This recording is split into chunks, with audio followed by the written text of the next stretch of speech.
Olá, prezados amigos do JLCast, tudo bem? Espero que todos estejam aí com muita saúde.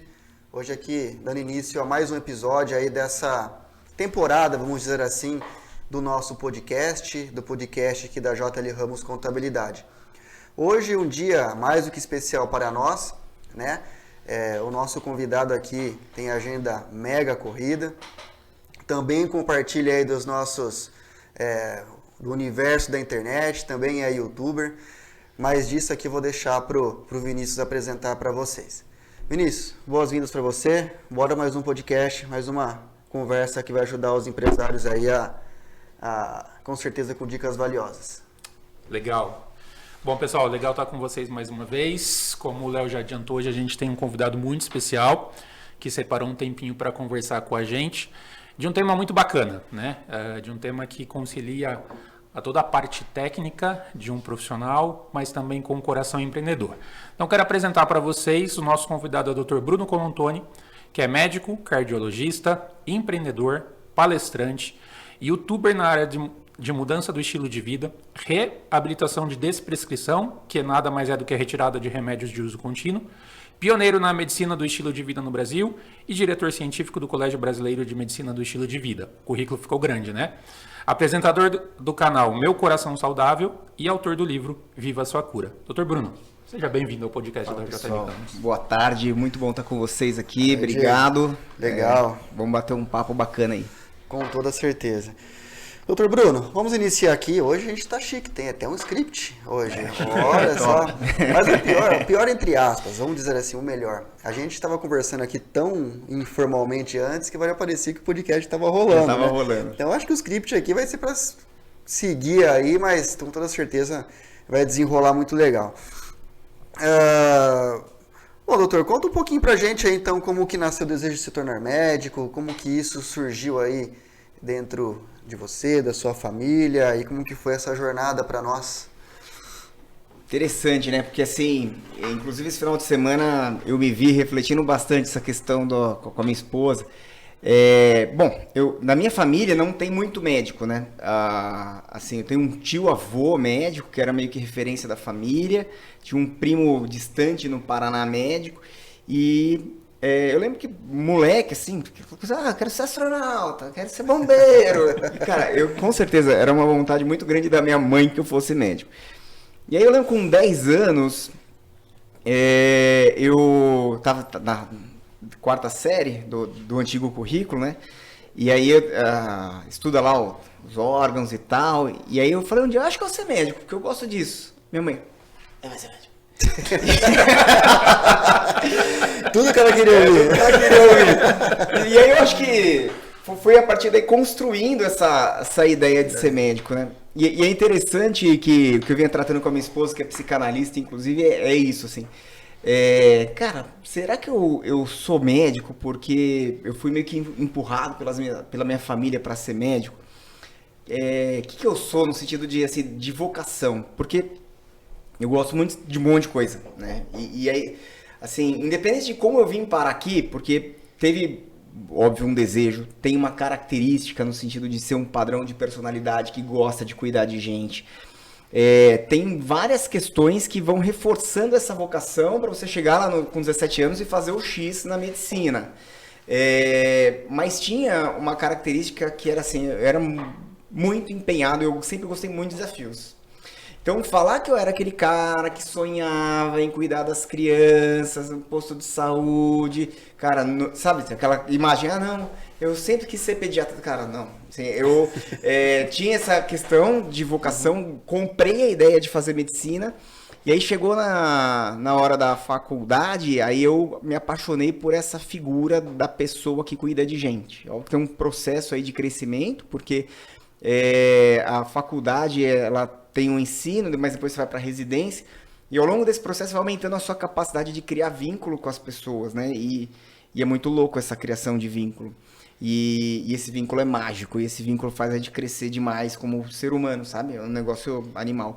Então, assim, o desejo de se tornar médico, ele foi crescendo, né? E eu amo cuidar de pessoas, amo ser cardiologista, amo cuidar do coração das pessoas.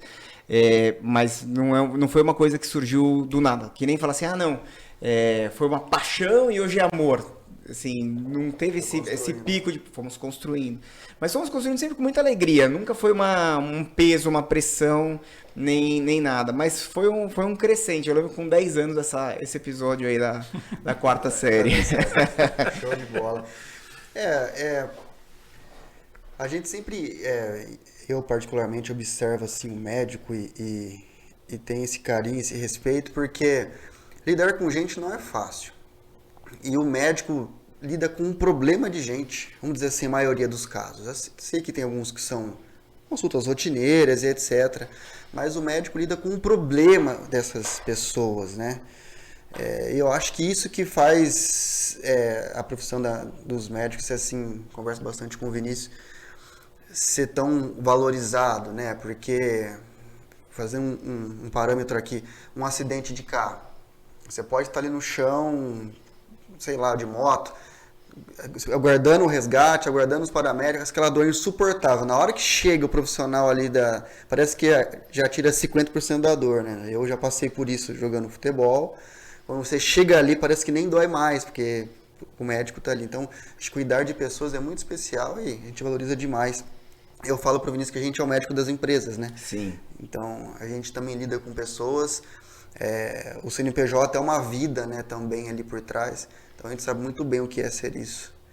Acho muito legal, muito bacana. É muito louco isso que você fala, porque assim, essa questão da prática profissional da medicina,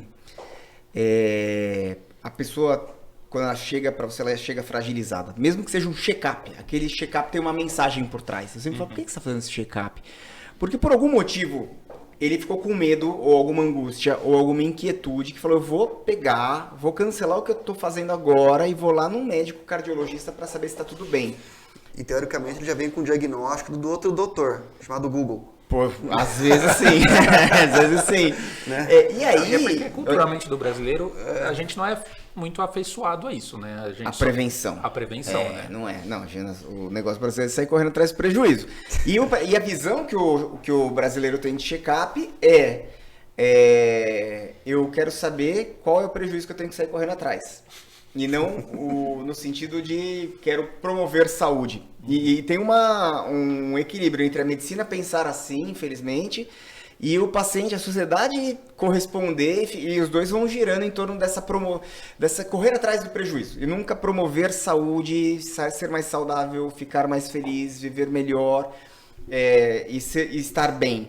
Então tem essa questão, mas esse lance da necessidade de ser cuidado é do ser humano. E aí, quando o médico consegue compreender isso, ele casa.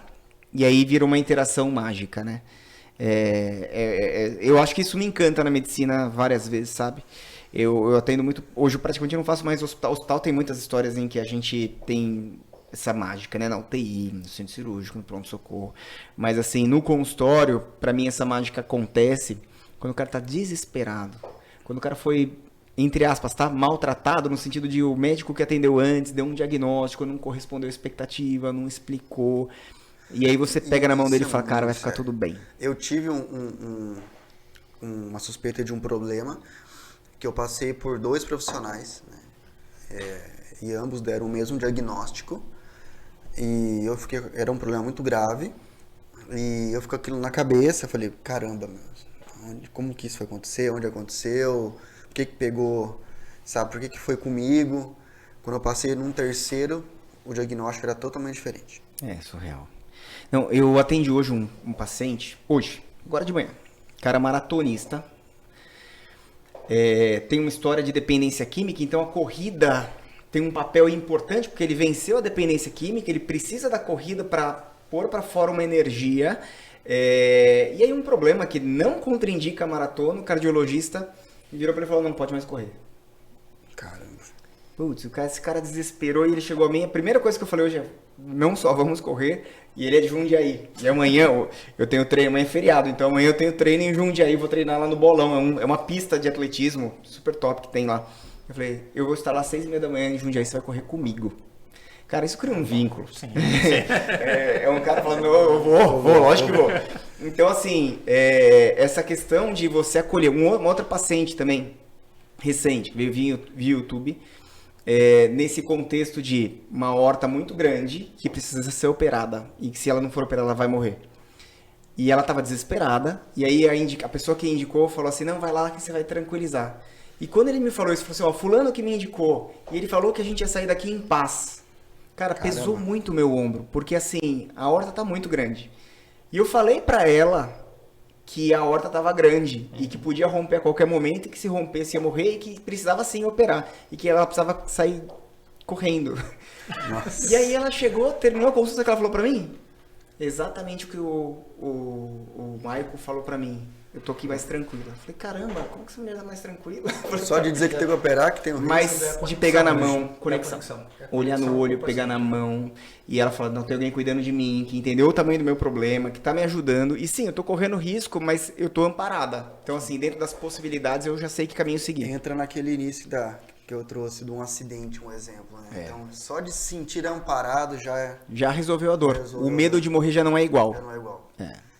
Bacana. Não, e eu acho que isso é legal, doutor, porque assim, né, quando a gente pensou em te convidar para estar com a gente, é exatamente porque a gente percebe essa paixão, né? Enfim, no escritório a gente tem outros médicos, mas a gente percebe essa paixão pelo aquilo que faz, pela medicina, pelo cuidado, mas também tem o lado empreendedor do Dr. Bruno. Tem o lado multifacetado Pois é. do Dr. Bruno. Muito louco isso, né?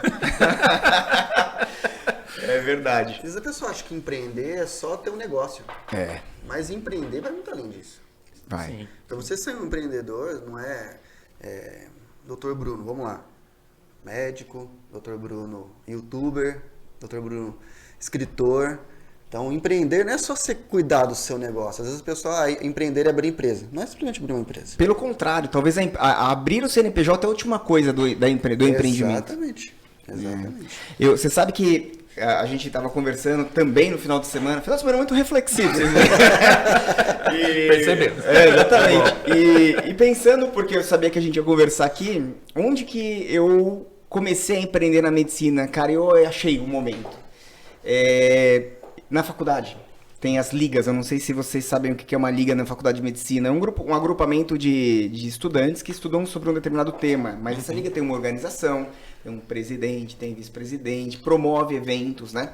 Que legal, e as ligas, é bem legal. Então tem assim, desde liga do câncer de pulmão até liga da pneumologia.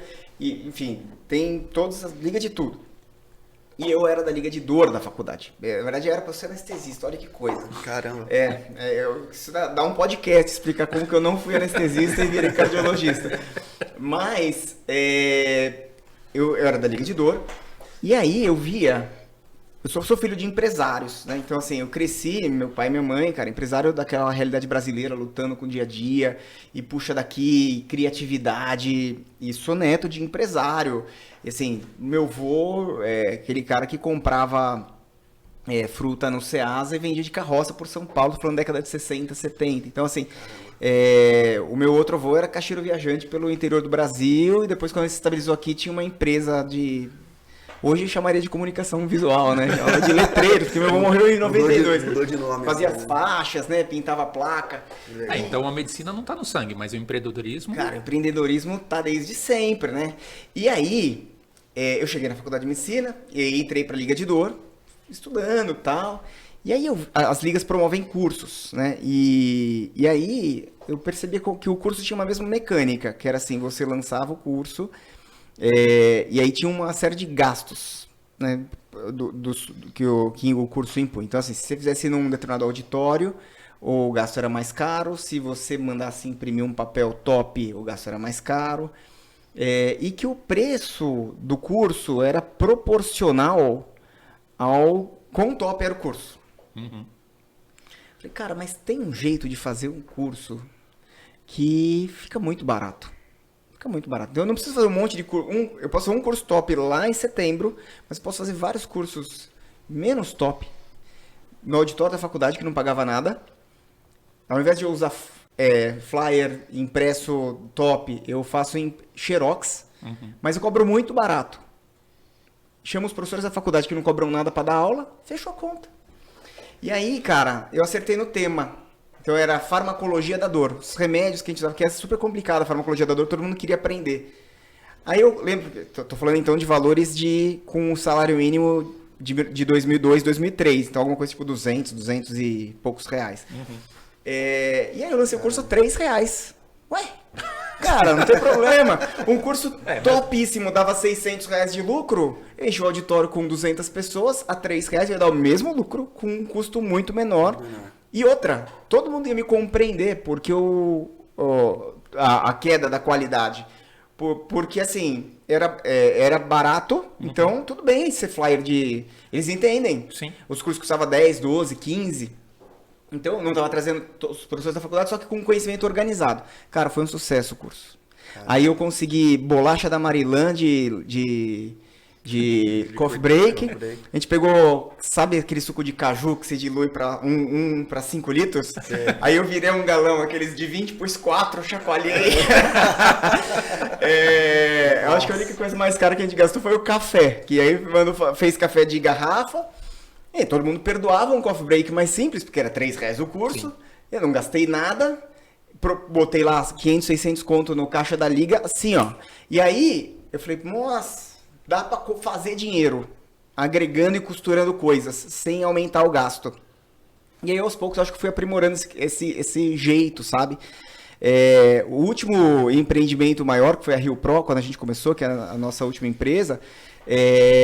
eu lembro quando a gente começou numa clínica de uns amigos. E aí, enfim, não tinha vou usar essa malemolência, esse jeito, né? E aí a gente começou a trazer pacientes e começou a fazer. E aí passou assim uns 2 meses, a empresa já tinha, sei lá, um dinheirinho em caixa.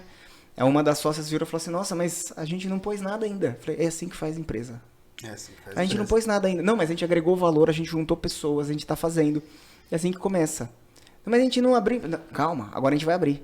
E aí a gente montou e foi fazendo. E aí eu acho que esse lance de conseguir juntar as coisas. Óbvio que para você fazer uma loja você tem que investir, para você fazer uma franquia você tem que investir. Mas quando a gente fala de serviço, tem essa questão da gente costurar as coisas, sabe? E conseguir entender qual que é a mecânica que faz as pessoas precisarem e encaixar. Eu lembro no curso, eu ainda peguei artigo científico. Tem vários tipos, né? Tem um que chama de revisão, que é tipo uma revisão do assunto. Aí peguei dos temas, xeroquei, mandei apostilar, vendi por R$7. Então foi um sucesso mesmo. Nesse contexto, você junta um pouquinho, faz um esforço e você agrega valor no seu trabalho, né? Caramba, isso é... Não, muito legal. Vou fazer um parênteses aqui, doutor. Não sei se eu deveria falar, mas vou falar. Nossa experiência com médicos, na questão deles na parte de gestão, né Vinícius? Na parte financeira, administrativa. É humanas, né? E aí a parte administrativa, quando vai muito para exatas... É raríssimo achar um perfil do Dr. Bruno. É muito técnico, né, cara? O médico, ele gasta muita energia estudando o técnico. E óbvio que é importantíssimo, excelência técnica, não dá. Só que assim, chega uma hora, então... Eu entrei na faculdade de medicina em 2001, eu saí na residência em 2012. Chega uma hora que você já chegou onde precisava do ponto de vista de ganho de conhecimento. E aí o médico para de fazer conta e para de analisar. Então, vamos dar um exemplo. Termina a faculdade, a residência, uma instituição como a Unicamp, por exemplo, ou a USP, ou essas grandes universidades que têm programas de mestrado, doutorado... Cara, sai com uma impressão de que se você não fizer doutorado, por exemplo, parece que você tá seminu. Você fala, você tá indo pra vida seminu. Não é verdade. Então, assim, você vai ter um gasto de energia para ganho de conhecimento, para suprir uma carência que criaram em você, mas ninguém parou para calcular na ponta do lápis ou se faz sentido. Ele sai extremamente técnico, mas aí sim ele sai seminu pro mercado. Porque, assim, imagina, ele vai nichando o conhecimento dele num doutorado, ele estuda isso daqui, e aí chega o paciente dele é muito mais simples do que aquilo que ele estudou. Aí vira ele fica perdido. Cara, ele fica perdido. Porque ele sai muito especialista e ele começa a ver que a demanda que a sociedade tem é muito mais simples. E aí a sociedade traz uma outra demanda que ele não treinou. Humanidade no sentido de conexão, de conversa, de comunicação, de gestão... fogo. Isso é uma dúvida que eu tenho, que eu nunca tive oportunidade de perguntar para um médico. Dentro da faculdade de medicina, existe alguma aula ou algum curso para que os profissionais saiam com alguma noção de empreendedorismo? Porque Menos 3. Não, nada. Porque o médico vai sair para o mercado tendo que pensar em se credenciar num convênio, aí tem repasse, tem nada, uma empresa, nada. Nem pro basicão, no sentido do tipo, vamos dar um exemplo vida real aqui, tá? Saí da faculdade de medicina em 2006. Aí em 2007, quando eu virei, eu ia pro exército, eu entrava no exército em março. Então eu tinha janeiro, fevereiro para trabalhar, ganhar uma graninha e tal. Uhum. E aí, um monte de plantão paga caixa 2. Vocês sabem disso. E aí, o médico não sabe o que é caixa 2, não sabe o que é imposto, não sabe o que é RPA, não sabe o que é ter que abrir uma empresa ou não. Uma nota fiscal. Não sabe nada. Eu também não sabia. É que aí, nesse aspecto, acho que os meus pais empresários, eles foram meio que me direcionando, me explicando. Eu também acompanhava algumas coisas deles. Então, assim, me ajudaram, mas, cara, eu não sabia nem isso. Então, quanto mais esses conceitos de empreendedorismo, né? Esses testes que eu ia fazendo ao longo da faculdade era na raça. Qual que é o grande problema na medicina? Esse lado empreendedor, com frequência, é mal visto no sentido do tipo, esse cara aí é empresário, esse cara aí é empresário.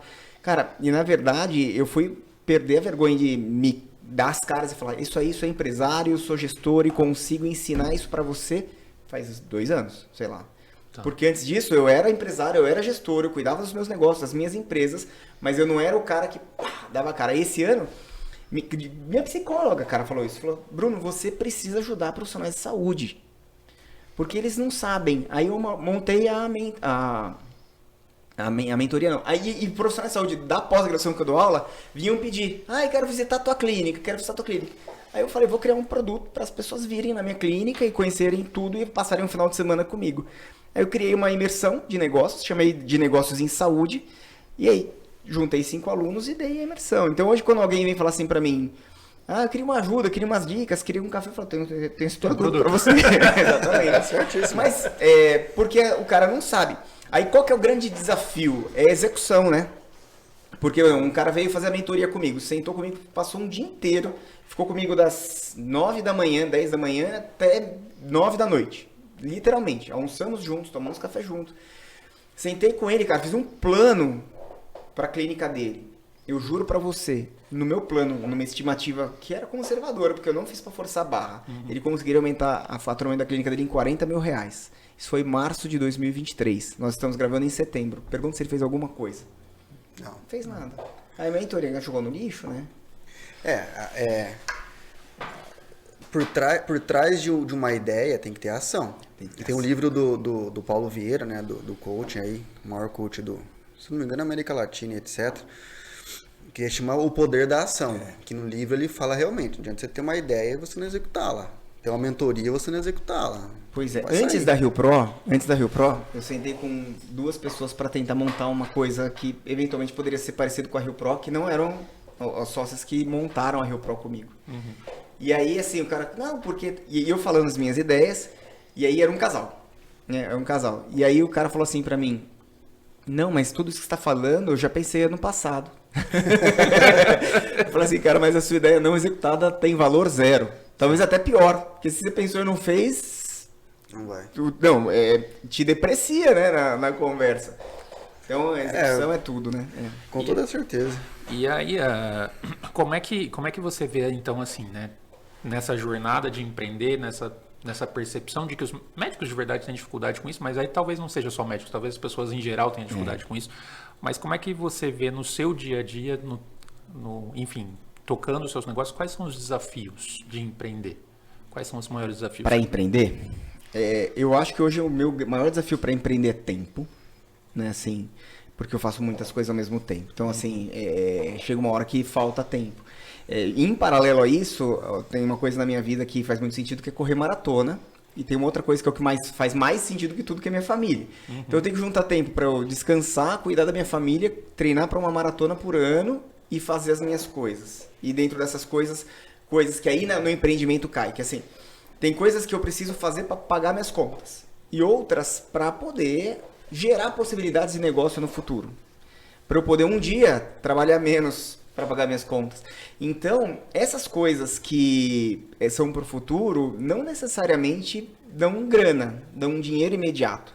Então, são aberturas de frente, né, que você vai fazendo para criar um ecossistema, criar engrenagens, criar conexões. Nem todas dão certo, nem todas vingam. Algumas vão vingar lá de outro jeito. Mas aí vem uma questão que é a postura. É uma postura de ir para frente. Mas o maior desafio hoje para mim é achar tempo para fazer. Porque o cérebro vai a milhão. E aí você vai tendo ideia, mas falta tempo. E o tempo, fazendo uma parte mais divertida, falar de pace. Boa. Qual é o pace do Dr. Bruno nos 42 quilômetros? Cara, o meu recorde pessoal Pra quem não sabe, pace é a velocidade que você corre por quilômetro. por quilômetro. Isso. Cara, o meu recorde pessoal é 4,50 de pace médio numa maratona. Maratona? No 42, ou seja, uma maratona em 3 horas e 25. Isso aí é o meu pace em 10 quilômetros. O meu sonho, Melhor ainda, né? assim... Hoje é dia 6 de setembro, então se eu te falar que daqui 1 mês e 2 dias eu vou estar em Chicago, correndo a maratona de Chicago, Caramba. eu vou te falar que a glória é eu fazer 3,19. 3,19. Tá? Mas assim, qual que é a minha realidade? Minha realidade é em Berlim 3,30 ano passado. Então assim, porque é múltiplas variáveis, mas eu tô trabalhando para melhorar aquele 3,25 que é o meu recorde pessoal. Eu acho que a maratona ela traz Como eu sempre gostei de correr, o Vinícius também. A gente tá parecendo muito que a gente corre, né? Mas... Tá no formato da bola que corre, na verdade, né? Mas assim, quando a gente corria e praticava, o meu recorde de distância foi mais ou menos 18 quilômetros. Legal. Então eu não consegui correr nenhuma meia maratona ainda. Tá. Mas nos 18 quilômetros, acho que eu posso trazer isso para a vida do empreendedorismo. A gente pensa em tanta coisa. É uma luta, o psicológico. Pois é. Ele vai assim para cima, para baixo, pra cima, para baixo, corro, não corro, tô com dor, não tô com dor, minha mãe tá lá, não tá. E eu acho que isso a maratona realmente ela traz isso, a corrida ela traz isso, que eu posso equiparar aí no caso da corrida do empreendedorismo, do empresário, ter tempo para família, ter tempo para emprego, para estudo, para sair. Então eu acho que a maratona nos traz isso. O aprendizado da maratona. A minha primeira maratona foi em 2016. Eu tive a experiência péssima de quebrar na maratona. Quebrar quando você não consegue fazer mais nada, cara. Quilômetro 32 foi a maratona de São Paulo. Eu virei a meia maratona para 5,20. E aí no quilômetro 28, 32, na época era um outro isotônico que não os mais famosos. Tentaram fazer um bem bolado, sabe? Eu peguei um de uva quente. Cara, só de ser de uva já era ruim, né? O isotônico ainda mais quente. Lá na Avenida Politécnica, na USP, cara, quando eu peguei, pus assim na boca, falei, nossa, joguei fora, mas aí já deu aquela ruinheira, a perna ficou pesada e por uns 4 quilômetros deu vontade de chorar. De verdade, de verdade. Porque assim, quanto mais pra trás você fica na maratona, você só vai pegando a galera que não tá indo bem, que tá se machucando, que tá com cãibra. Então eu lembro naquela USP, eu correndo um sol, uma lua, assim, e aí a galera, sabe, alongando, assessorias ajudando a galera e tal, uma galera no chão, eu falei, nossa, eu sou próximo aqui, e tem 10 quilômetros pra chegar ainda, 10 quilômetros, nossa. E aí, em algum momento, na saída da USP, eu encontrei uma amiga minha, de faculdade, que ela falou assim, Bruno, eu vou estar na rotatória tal, na saída da USP, se você me ver lá, me aciona, eu vou levar umas mexericas lá pra galera. E eu passei, encontrei a Leila correu do meu lado, entregou a mexerica pra mim, eu comi aquela mexerica e deu um up, sabe? Tá. E aí eu consegui terminar a prova, terminei pra 4 horas e 20 minutos. Então assim, a primeira meia eu fiz pra 5,20, a última deve ter feito pra 6 e pouco, 7 quase. Mas essa vivência, aí o que eu aprendi na maratona? É gestão de energia e não de tempo. Inclusive, esse final de semana eu fiz um treino de 24 em que eu não fiz gestão de energia, fiz de tempo e não consegui terminar o último quilômetro porque tava muito sol. E doeu pra caramba, assim, sabe? De não ter feito o último quilômetro, porque é ridículo. Cara, faltava 1 quilômetro, 24, eu tinha corrido 23.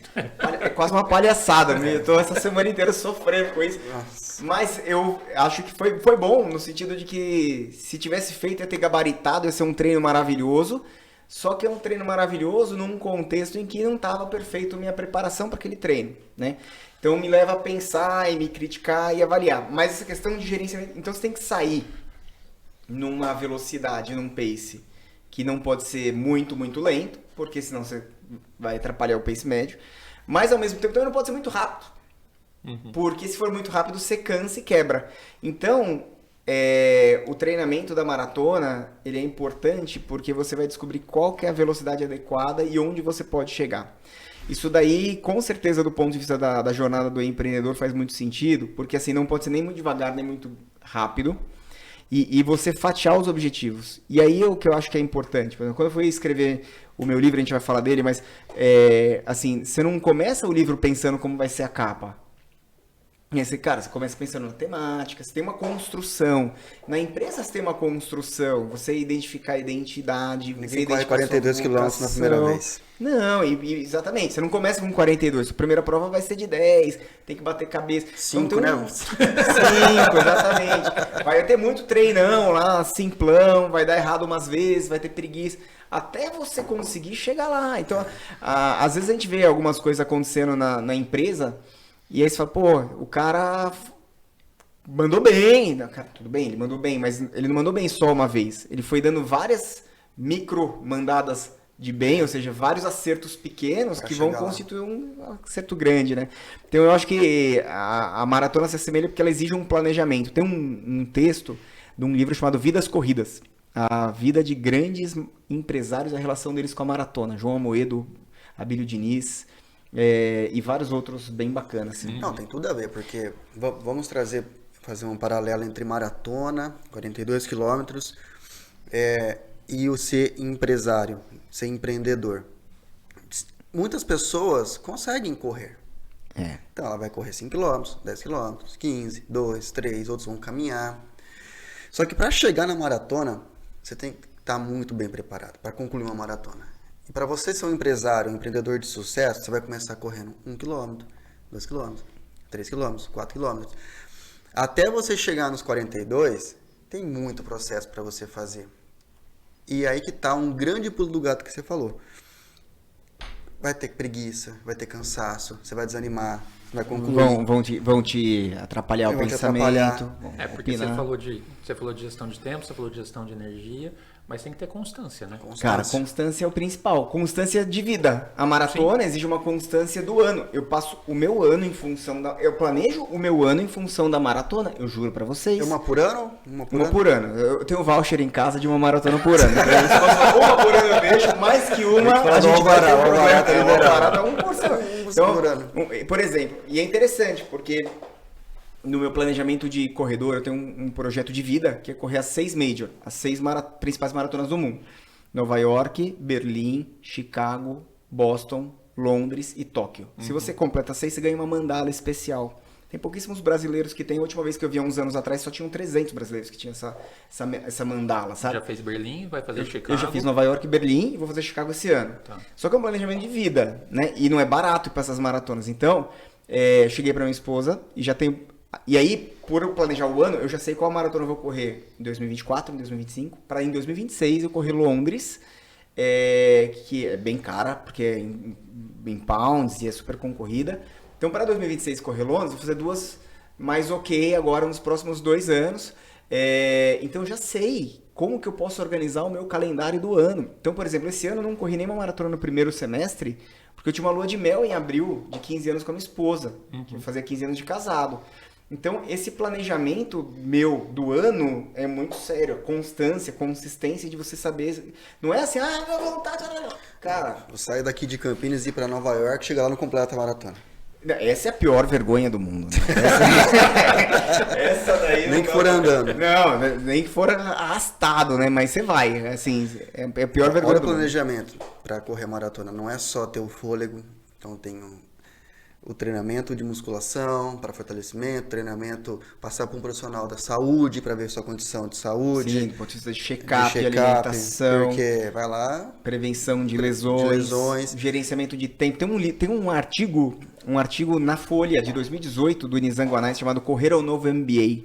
E ele fala um pouquinho sobre isso. É bem bacana de ver. Se puser no Google, sai. E o pior que correr... Eu nunca fui fã de correr. Para quem não sabe, antes de eu ser contador... Eu tentei jogar futebol. Eu fui goleiro. Oh, legal. Então, o goleiro é o cara que mais treina dentro de um ambiente de futebol. Treina muito mais que um cara de linha. Tá. E o nosso treino ele é muito puxado.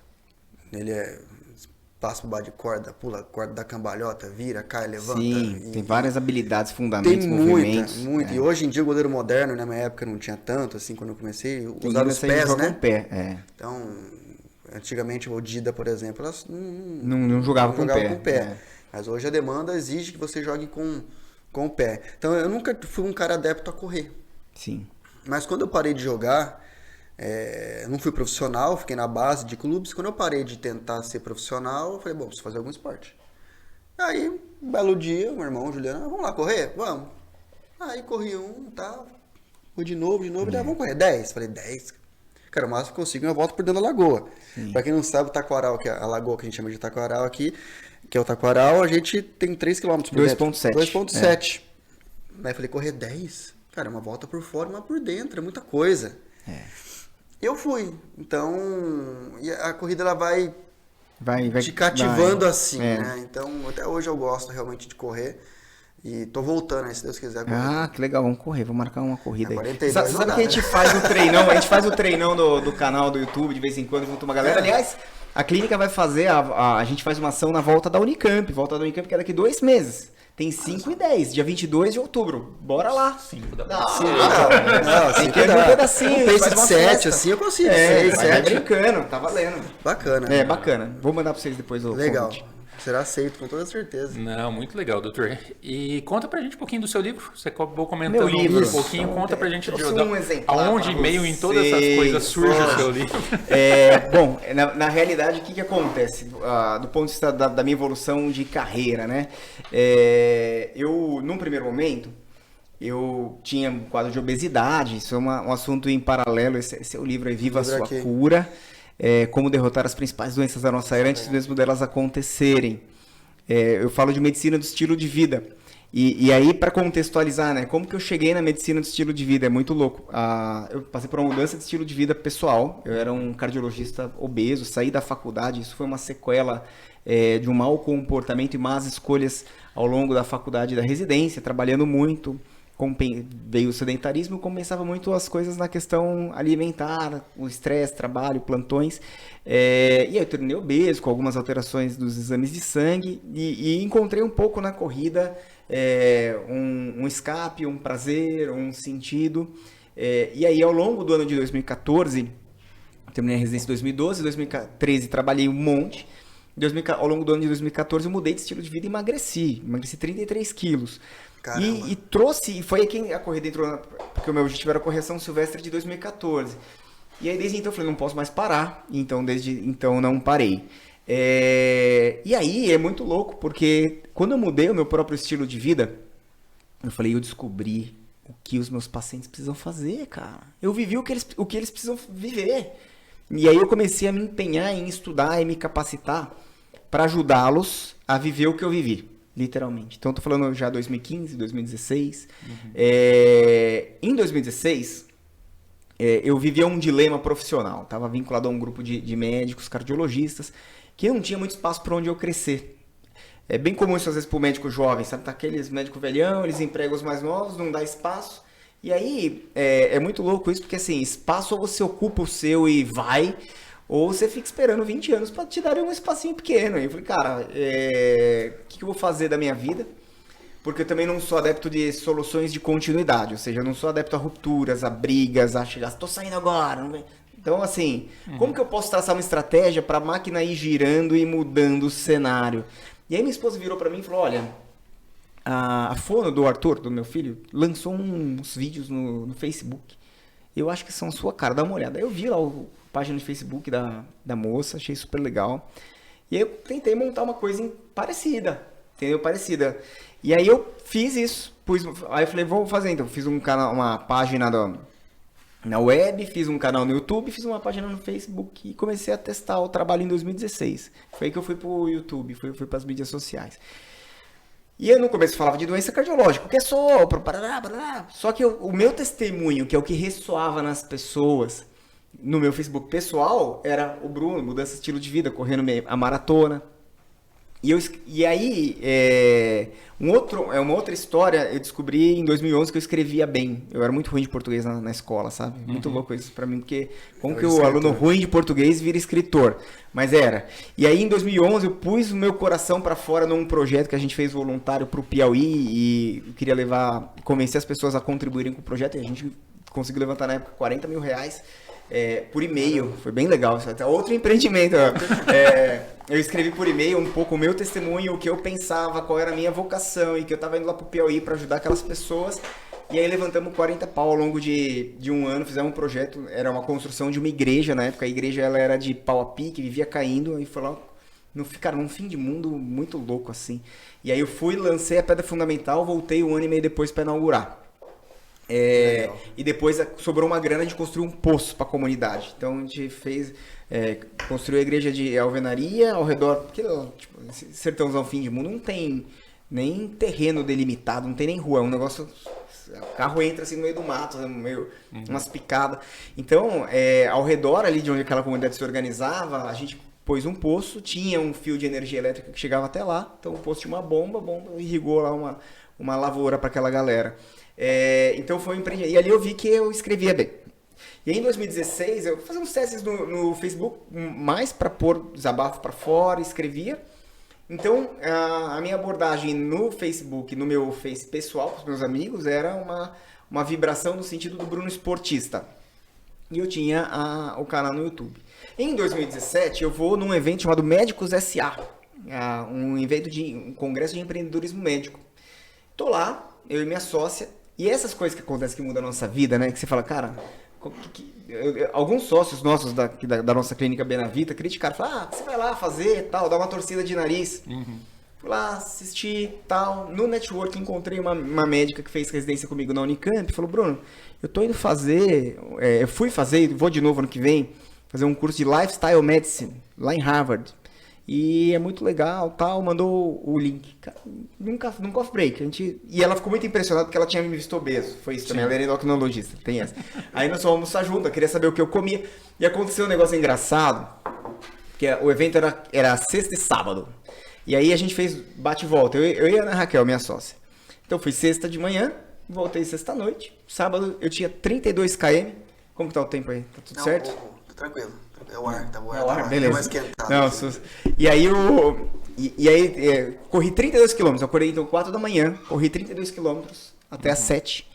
Aí 7 horas eu tomei banho, a Ana Raquel passou em casa às 7h30 pra me pegar, porque a gente não conseguia dirigir também, né?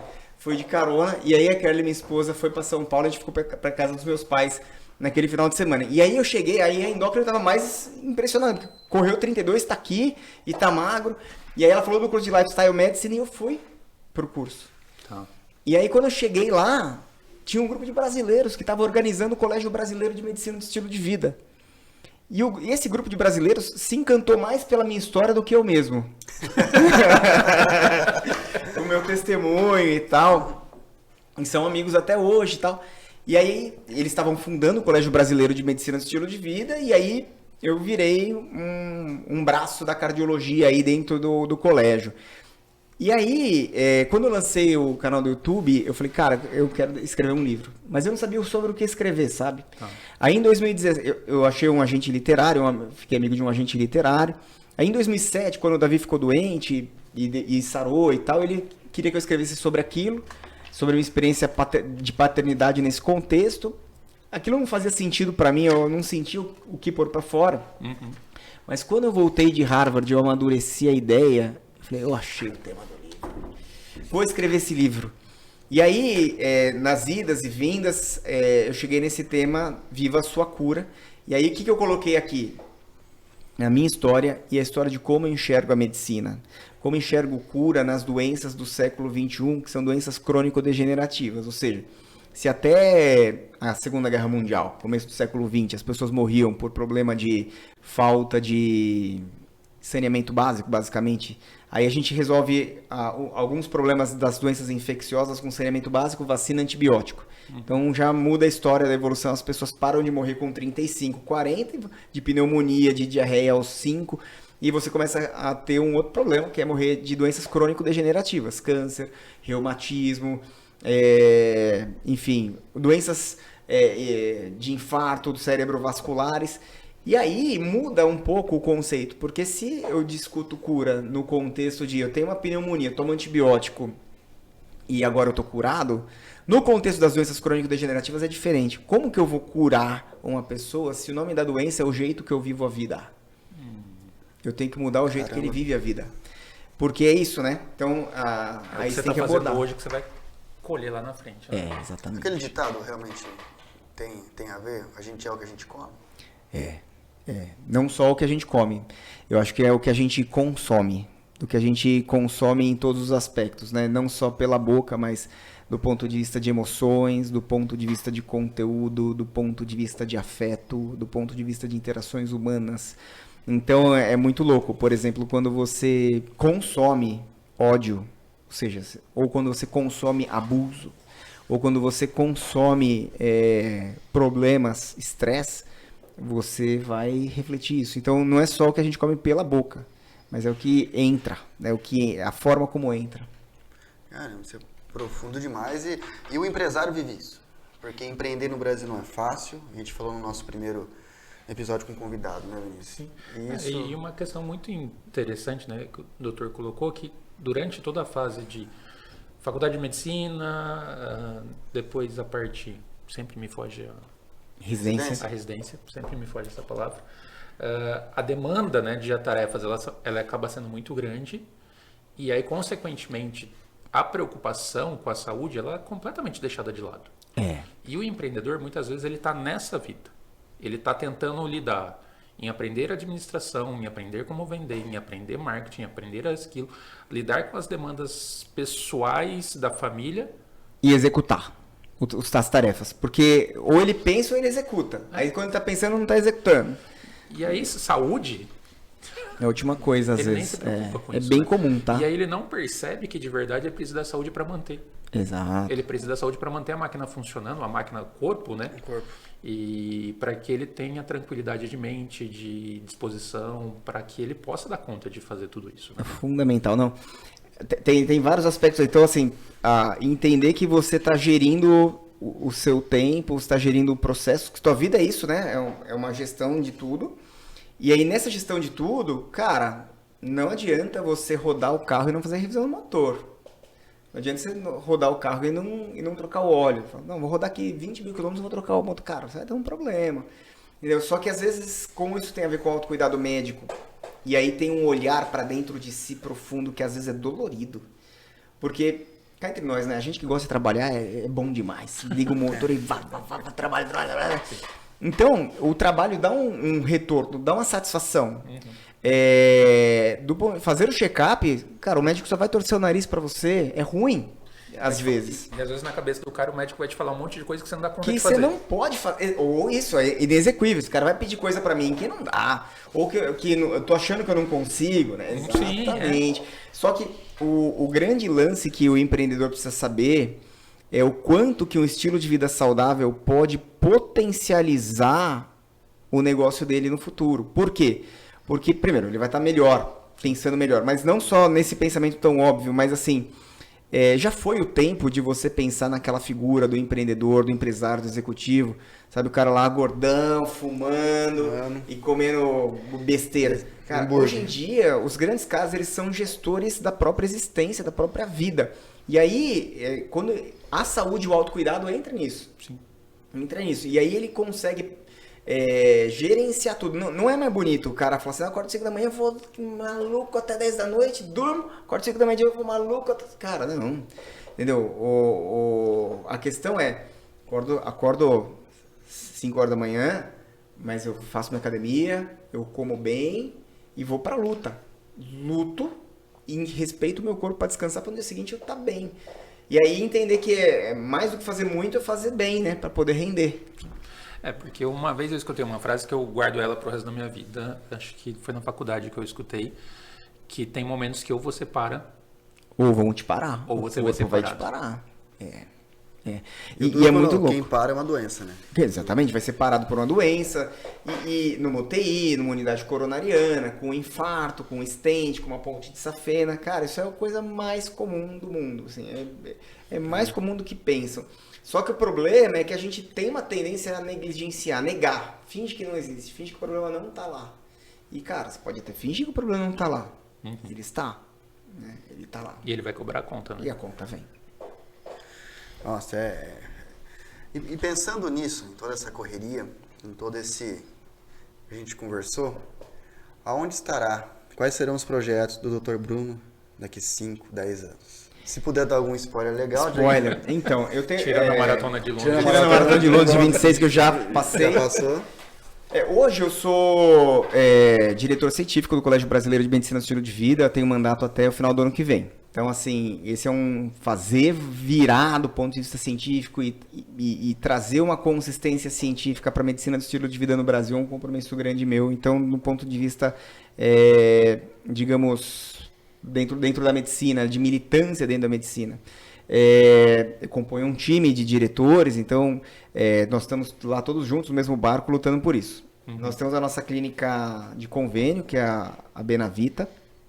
A gente pretende trazer expansões para a Benavita em breve, então eu hoje atuo junto com a Ana Raquel como gestor da clínica, a gente tem vários sócios, mas a gente faz a gestão e a gente tem trabalhado para profissionalizar cada vez mais essa gestão, não no sentido de eu viver de gestão, mas no sentido de cada vez mais ser uma gestão mais técnica, mais bem embasada. Então, assim, a questão de processos de qualidade, para que a clínica cresceu muito desde que a gente abriu, faz 10 anos que a gente abriu, mas agora está na hora de fazer a lição de casa, de deixar a coisa estruturadinha.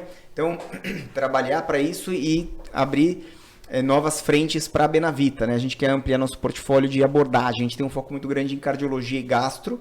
Eu quero abrir novas frentes em novas especialidades médicas. Eu tenho o meu programa multiprofissional de mudança de estilo de vida, que é o crème de la crème, né, da minha abordagem, que assim, que é a questão de a gente pegar o paciente, esse foco da desprescrição, de ajudar o paciente a parar de tomar remédio, de diabetes. Várias vezes dá para parar de tomar, várias vezes dá para parar de tomar remédio de pressão, ou dá para esse paciente viver melhor, ganho de qualidade de vida, trabalhar a reabilitação cardíaca. Então, a Rio Pro, diferente da clínica Unimed, que é local, né? A Rio Pro, como ela é da medicina privada, eu tenho a possibilidade de expansão. A gente tem um plano de expansão da Rio Pro. A gente ainda está estudando a forma, está arrumando a casinha, mas não sei como vai estar daqui 5, 10 anos, mas gostaria de ter alguns lugares do Brasil disponibilizando essa metodologia que a gente desenvolveu, porque foi um gasto de energia desde entrar no mundo da medicina do estilo de vida lá em Harvard, passando pelo livro, até a questão prática de testar a hipótese no mercado brasileiro, a forma como faz, a forma de abordar o paciente, até começar a ter os principais resultados. Sempre deu resultado, mas assim, até esses resultados, entre abrir e o primeiro paciente terminar o programa, tem 6 meses. Então, hoje estamos há 3 anos já da Rio Pro. A ideia é expandir o método pelo Brasil e viabilizar para que os profissionais possam oferecer isso. E para isso eles precisam ter perna, né? Eles precisam ter capacidade técnica, eles precisam ter capacidade intelectual, tem que ter soft skill, tem que ter noção de gestão. Eu acho que cada vez mais existe uma consciência para o médico de que tem a falta disso. E aí nessa esteira de produtos, né, nessa esteira de abordagem de questões, tem o Bruno professor e o Bruno que gosta de ensinar. Então muito provavelmente eu quero entrar mais nessa área de ensino. Muito provavelmente ensinando gestão, ensinando empreendedorismo para o médico, ensinando marketing para médico. E talvez, se a gente conseguir um espaço, ajudar esses médicos a se comunicarem. Porque é um gap grande, né? Os caras não sabem, às vezes tem vergonha, ou tem um Instagram que você fala, cara, esse cara tá precisando ser assessorado, sabe? E vão fazer parceria para ensinar eles tributário também, né? Exatamente, isso tributário também, porque os caras não enfim, uma coisa que médico é uma profissão realmente que paga-se bem, que paga-se bem imposto também, né? Então paga muito imposto. E assim, é engraçado porque ele acha que ele é obrigado a pagar aquele tanto. E ele não entende que tem caminhos, né? Tem caminhos legais, tranquilos, né? Que assim, não é um negócio que você está fazendo errado, pelo contrário, é estratégia, né? Tem que ter estratégia. Aí quando você tem estratégia, você dá certo. Precisa ter todo plano complexo, precisa de uma solução bem estruturada. Né? Não, legal. E se o pessoal quiser conhecer mais do Dr. Bruno, onde te acha? Onde você está nas mídias sociais? Bom, vamos lá então. No YouTube, canal Meu Coração Saudável. E no Instagram, @BrunoColontoni. Então, se você quiser procurar o Dr. Vou Bruno... colocar aqui o editor colocar aqui pra gente aqui os arrobas. Exatamente. Doutor, a gente está caminhando para o final aqui do nosso podcast, mas eu queria fazer mais uma pergunta. Queria que você deixasse uma mensagem para empresários. A gente lida hoje muito com o público dentro da JL, de pequenos e médios empresários, que às vezes eles ficam ali 100% focados nas suas operações. A gente vê que a luta do brasileiro em ter uma empresa aqui não é fácil. Então, um exemplo, inventaram uma tributação chamada Simples Nacional, que no começo foi simples e hoje eles fizeram de tudo para dificultar. Na verdade, deveria chamar dificuldade nacional, porque não é tão simples mais ter uma empresa nessa tributação. Então, o cara tem que aprender tributação, o cara tem que gerir a empresa dele, o cara tem que saber fazer muito bem o que ele faz para ter posicionamento no mercado, o cara tem que entender de marketing hoje. E aí tem um fator determinante que é onde eu quero chegar com a minha pergunta: a saúde dessa pessoa. Qual que é a dica que você dá para essas pessoas, esses empresários, na questão de saúde? É um check-up? Sentir o corpo? Enfim, para que possa ajudá-los a entender que a saúde faz parte do negócio dele, que se ele não estiver bem, não tem negócio. A medicina de estilo de vida, ela trabalha com 6 pilares fundamentais, né? Então, atividade física, alimentação, sono de qualidade, gerenciamento do estresse, relações sociais e redução ou interrupção do consumo de substâncias tóxicas. Então, é um termômetro para você olhar esses 6 pilares e você olhar como que você está. Se você não cuida disso, não tem check-up que resolva. Agora, a questão principal de entender é o seguinte: não tem CNPJ que valha a tua vida. Não tem CNPJ que valha a sua saúde. Não tem projeto de aposentadoria precoce que valha você entregar a tua vida irrecuperável em função disso. E aí, quando você para olhar todos esses pilares, você vai olhar que assim, isso é a vida acontecendo e que ser empresário é só mais um pedaço da sua vida. Sim, é um pedaço importante, onde vem o dinheiro, onde vem o ganha-pão. É muitas vezes por ali que você viabiliza alguns sonhos. Mas um dos processos de adoecimento que eu vejo muito comum é a relação com o trabalho e com o dinheiro. Então, se a pessoa não se relaciona bem com o trabalho, se a pessoa não se relaciona bem com o dinheiro, ela se envolve num processo de adoecimento tão grave quanto um tumor que vem do nada. Pelo contrário, assim, essa relação pode ser patológica e ela pode ser progressiva. Então, entender que, às vezes, a gente estabelecer limites para o autocuidado é fundamental para a empresa e para a sua família. O melhor jeito que você tem para falar eu te amo para a sua família é se cuidar. É estar bem. É mostrar que você está preocupado consigo mesmo. Porque eu falei, ao vocês me amarem, eu também demonstro amor para vocês, estando bem, para vocês continuarem me amando. Então, retroalimentando esse processo. Então, não tem CNPJ que valha negligenciar a sua saúde. Não tem projeto de aposentadoria precoce que valha você negligenciar a sua saúde. Você precisa estar bem para usufruir disso. Então, não adianta você se matar. Óbvio que tem momentos da vida que são mais difíceis, momentos da vida em que você vai ser mais exigido, mas isso não pode ser constante. Não pode ser vou protelando esse projeto de mudança de estilo de vida cronicamente. Bacana. Bom, Dr. Bruno, muito obrigado por participar aqui do JLCast. Foi um prazer. A gente estava conversando aqui há meia hora antes quase, né? Sim, então, sim. Se juntar o tempo de podcast, mais que a gente está conversando. Sim. Então, e ficaria fácil. Ficaria fácil mais uma hora. Maria, que o papo resenha longe. Conversar. Eu agradeço de coração aqui em nome da família JL Ramos, JLCast aqui, esse projeto que nasceu realmente para dar dicas valiosas de pessoas reais, de fatos reais do mundo do empreendedorismo, cada um dentro da sua especialidade, do seu negócio, mas que vai ajudar o pequeno. Hoje a gente falou um público mais especificamente para os médicos, realmente a buscar crescimento nas áreas de ter uma empresa e hoje especificamente da área da saúde. Se não tiver realmente bem de saúde, não tem CNPJ que vale a pena estar aberto. Certo, Vinícius? Obrigado, doutor. Obrigado por participar. Obrigado pelo livro, né? Livro. Muito prazer. Bom. Espero que vocês gostem. Com valeu, toda galera. certeza. Vai ser muito bom. Vai ser muito bom. Tamo junto. Valeu, Boa, doutor. Obrigado. valeu. Até a próxima. Até. Gente, a gente fica por aqui. Para quem não é inscrito no nosso canal aqui da JL Ramos, por favor, se inscreva, compartilhe aí esse podcast e a gente agradece a companhia de vocês até agora. Um abraço e até a próxima. Abraço, gente. Até mais. Tchau, tchau.